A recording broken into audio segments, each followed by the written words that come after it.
Welcome to the latest edition of Don't Take This as Gospel. I'm Mike Partika, and this is going to be the last in a series covering Dennis Prager's book, The Rational Bible, Genesis, God, Creation, and Destruction. It's the second book in his Rational Bible series, and we're covering a topic, the line of Esau. And the line of Esau is related in Genesis chapter 36, and the entire chapter of Genesis 36, is devoted to explaining Esau's lineage. Now, this session of Don't Take This as Gospel is going to be a session describing how two different biblical commentaries can treat the same subject in two entirely different ways. Dennis Prager, in his commentary here, has a very, very generous interpretation of why the Torah, the first 5 books of the Bible, includes this chapter in Genesis on Esau's lineage. He's very, very generous in the interpretation of that, as well as in his interpretation of Esau's character.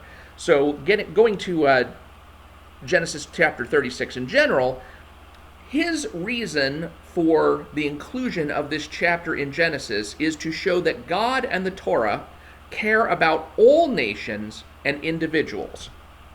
Though Esau's line is not a part of the covenantal community, that is the covenant that runs through Abraham, Isaac, and Jacob, and if you're not familiar with the story of Esau and Jacob were twins in the womb of Isaac's wife Rebekah, and Isaac was the carrier of Abraham's covenant with God to bring ethical monotheism to the world. And Jacob supplanted Esau as the firstborn by, number one, purchasing Esau's birthright from Esau, when Esau basically said, I'd rather have a pot of stew than my birthright, and then tricking his father Isaac into blessing him instead of Esau with the covenantal blessing. So Esau got excluded through these machinations from the covenantal community, and therefore Jacob and Esau would end up back and forth at each other, at least throughout their descendants' lineages down through the years. But in this case, Dennis Prager is basically saying, though Esau's line is not a part of the covenantal community, the Torah devotes an entire chapter to the genealogy of his descendants because he too was the recipient of divine promises. Now, the story behind that is that when Esau realized that Jacob had essentially stolen his blessing, although Jacob basically had the right to it now since Esau had stole his birthright to Jacob earlier, Esau basically said to Isaac, can you bless me too? Do you have any blessing left for me? And Isaac did, and Isaac basically blessed Esau with a lesser blessing, but still it was a blessing nonetheless. And so Dennis Prager is saying here that this is why Esau's lineage is contained within chapter 36 of Genesis. As is made clear repeatedly in the Torah, God cares not only about the Jewish people, which are the people who would be descended from Jacob, but about all people, including the descendants of Esau, some of whom became Israel's arch rivals, and that's putting it mildly, as we'll see later. John Levinson makes a telling point about the extensive genealogy here. The attention given to Esau's family suggests considerable fraternal feeling for him. So Dennis Prager is positing here that Genesis 36 contains this lineage of Esau because it wants to show concern for not just Israel, but about all people, and especially the brother of Jacob, who was later named Israel, and to show that God cares about Esau as well. That is a very, very generous interpretation of this. And Dennis Prager goes into an even more generous interpretation of Esau himself, because he goes on to say Esau was not a bad man. Esau was not a bad man, and the Torah never portrays him as such. I believe he is unfairly maligned by some later commentaries on the Bible. More on that later. It is true, Esau did not care about spiritual matters, and he was a gruff man of the earth. But the Torah never depicts him as mean-spirited. Moreover, he was a devoted son. We'll get back to that in a second. Esau was not the right person to carry on the monotheistic tradition but he was a decent human being. Now, let's go back a second where Dennis Prager says that the Torah never portrays Esau as a bad man, never depicts him as mean-spirited, and he was a devoted son. Okay. How is it that Esau was not a bad man and not mean-spirited when, after finding out that Jacob had taken the blessing originally intended for him, he said out loud that he wanted to murder his brother? He said to himself out loud he wanted to murder his brother, said it loud enough that report of this got around to his mother Rebekah, who had to send her son Jacob away so that Esau would not murder him.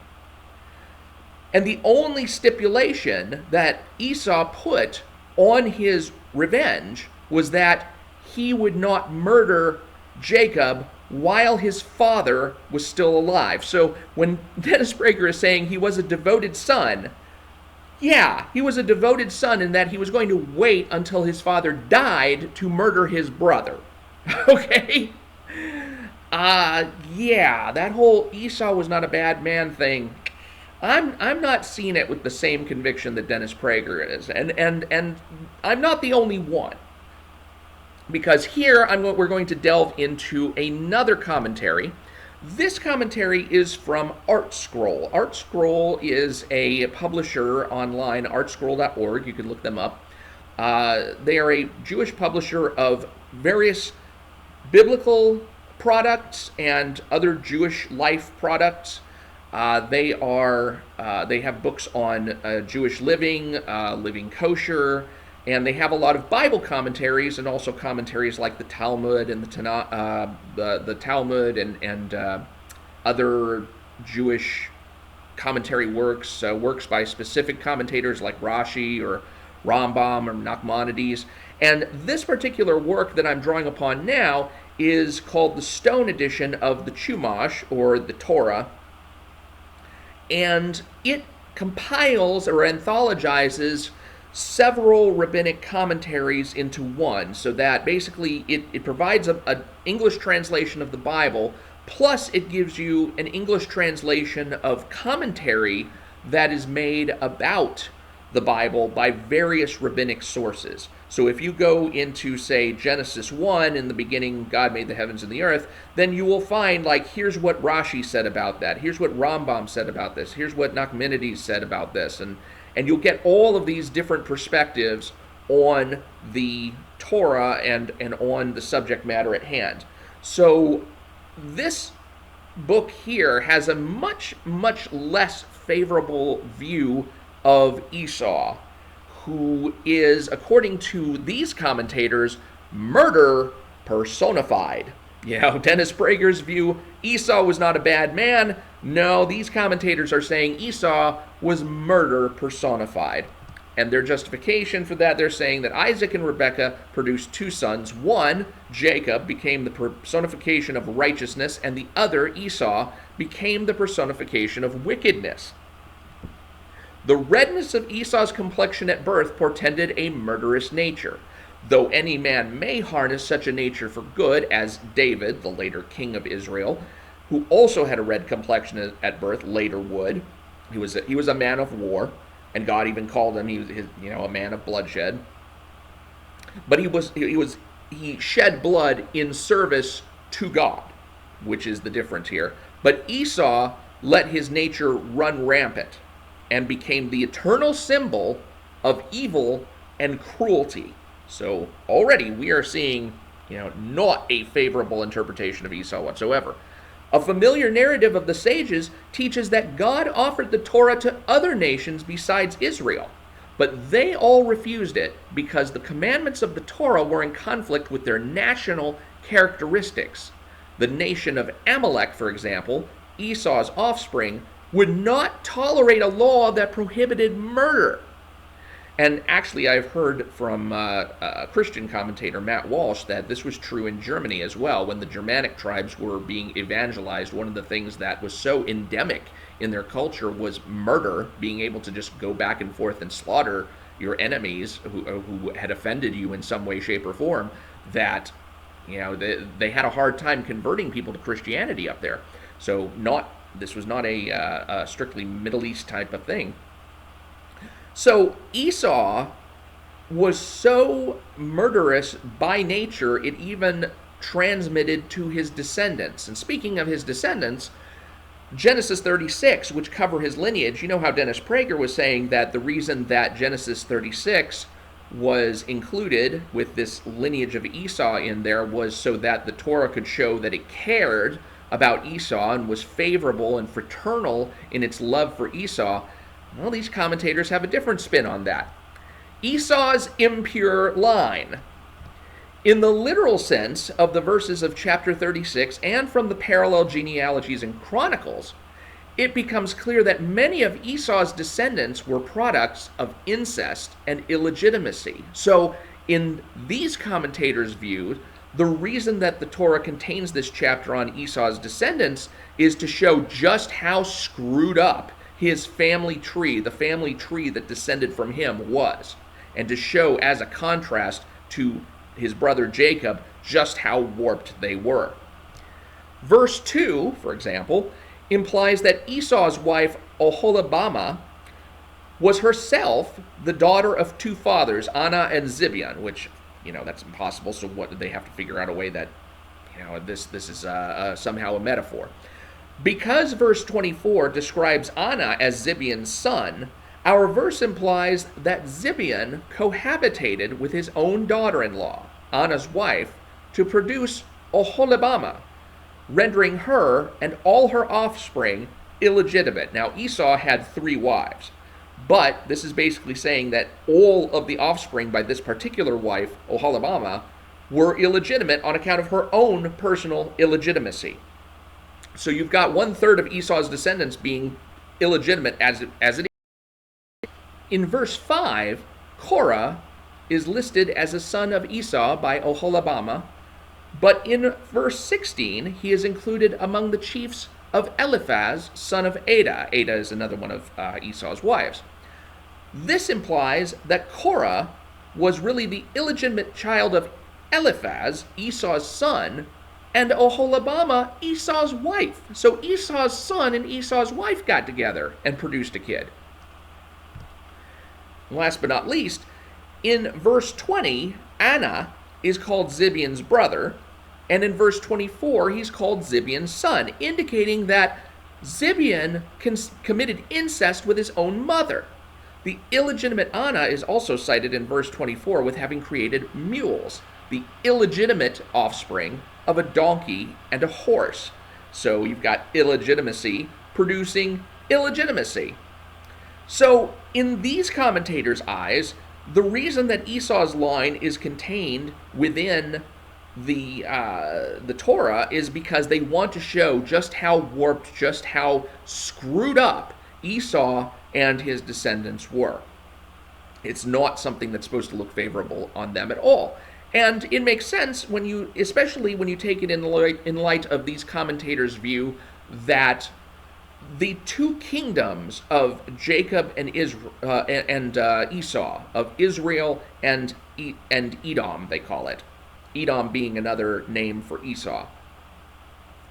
They look at these kingdoms as being in perpetual war on account of God's prophecy to Rebekah about the twins who are struggling in her womb. He says that they will always be struggling, and the elder will eventually serve the younger. But in the meantime, the sages from whom these Jewish commentators are drawing upon are saying that Esau will either be in ascendance over Israel at some time, or Edom, as the nation comes to be called, will be in ascendance over Israel, or Israel will be in ascendance over Edom. And they actually say that during the time that Israel had kings, Edom didn't. Edom was more like a vassal state, either of Israel itself or of some other place. And the time when Edom had kings, then Israel didn't. Israel was spending its time in exile. Now, speaking of exile, the general idea of Jewish history is that there were 3 exiles that the Jewish people have had to undergo. The first of those exiles was, of course, the Egyptian exile, and that began when Jacob moved his entire family down to Egypt to rejoin his son Joseph, who had been elevated to a position of rulership there. That story takes a large portion of the end of Genesis. And then once you get into Exodus, you see the Egyptian exile ending with Moses leading the Israelites out of Egypt in the great Exodus after the 10 plagues. The next exile that takes place is the Babylonian exile. And that begins with the destruction of the first temple by Nebuchadnezzar, and it ends with the authorization to build the second temple by Cyrus. And then the last of the 3 exiles is called the Roman exile. It's also called the exile of Edom. Why? Because Romulus, the founder of Rome, is said to have been a descendant of Edom in Jewish lore. So this Roman Empire then conquers or has conquered Israel, and beginning with the destruction of the second temple by Titus, and that took place around 70 AD, that basically scattered the Jews into exile once again. And this exile will continue on through the end of history and ends finally with the building of the third temple and the advent of the Messiah. And understand, the animosity towards Edom in the Bible is so strong that an entire book of the Bible, the book of Obadiah, is devoted to describing Israel's final triumph over Esau.